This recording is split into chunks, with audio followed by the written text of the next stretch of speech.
And we're back on day two of Where in the World is Matt Lauer in the magical city of Amsterdam in the Netherlands. It's a city of canals and museums and coffee shops and, yes, the infamous red light district. But, you know, the number one tourist destination in this city is none of the above.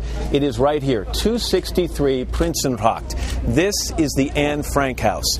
You know the story. Anne Frank was an eloquent young Jewish girl who, along with her family, was secreted away from the Nazis during the occupation here.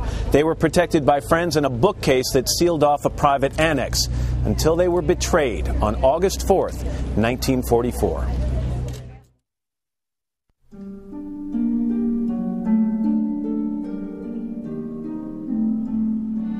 Her face is the symbol of the millions who were lost. Her words, a compelling reminder of the horrors of war.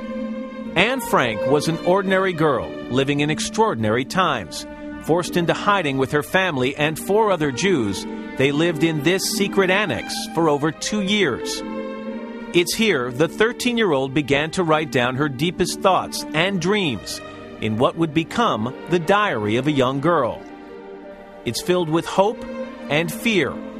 In April 1944, she wrote, quote, "I want to go on living even after my death."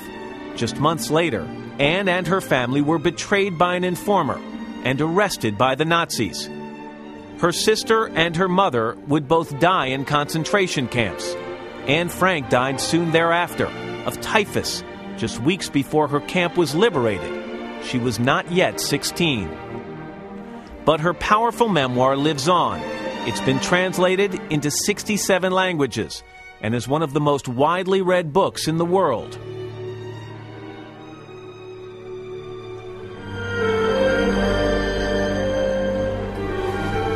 And we're here in Otto Frank's office, and I'm joined by Teresine De Silva, who's the head of collections here at the Anne Frank House. Teresine, good morning. Nice to see you. Good morning. We talk about the book being translated into 60 languages. 63 years ago, Anne Frank died, and yet last year you set attendance records here. Why do you think this story still resonates with so many people? Yes, well, Anne Frank is an international symbol of the Holocaust.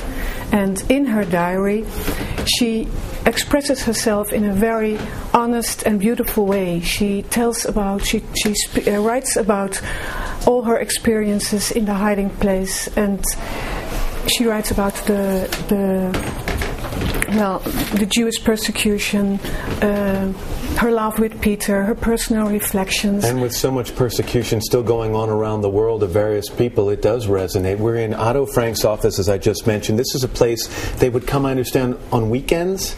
Is that yes, true? What happened in here? Yes, well, the hiders in the annex above us could not leave the annex because downstairs 2 men were working who didn't know anything about the hiding place. So only after closing time of the office in the evenings and in the weekends they could leave the annex and, well, go to several places in the office. And one of the places they went to is this office. It's the private office of Otto Frank. And, for example, they listened to the radio here, or Margot and her sister Anne did type work here for the helpers. I'm curious that when the Nazis discovered this hiding place, all the furniture was taken out of the hiding annex. Yes. And Otto Frank thought it was very important that it not be replaced, that it remain empty. And that's how visitors see it today. Why? Yeah, for Otto it was very important to leave it empty because it is the emptiness of the house. Everything is gone. The furniture was taken away after the betrayal. The people died in the concentration camps. Otto Frank was the only survivor. And for him, the emptiness symbolizes the emptiness and the loss of his family. As I mentioned, this is the #1 destination for tourists coming to Amsterdam, and it's a moving place. And Teresine De Silva, thanks for sharing some of the stories of it. I appreciate it. Okay.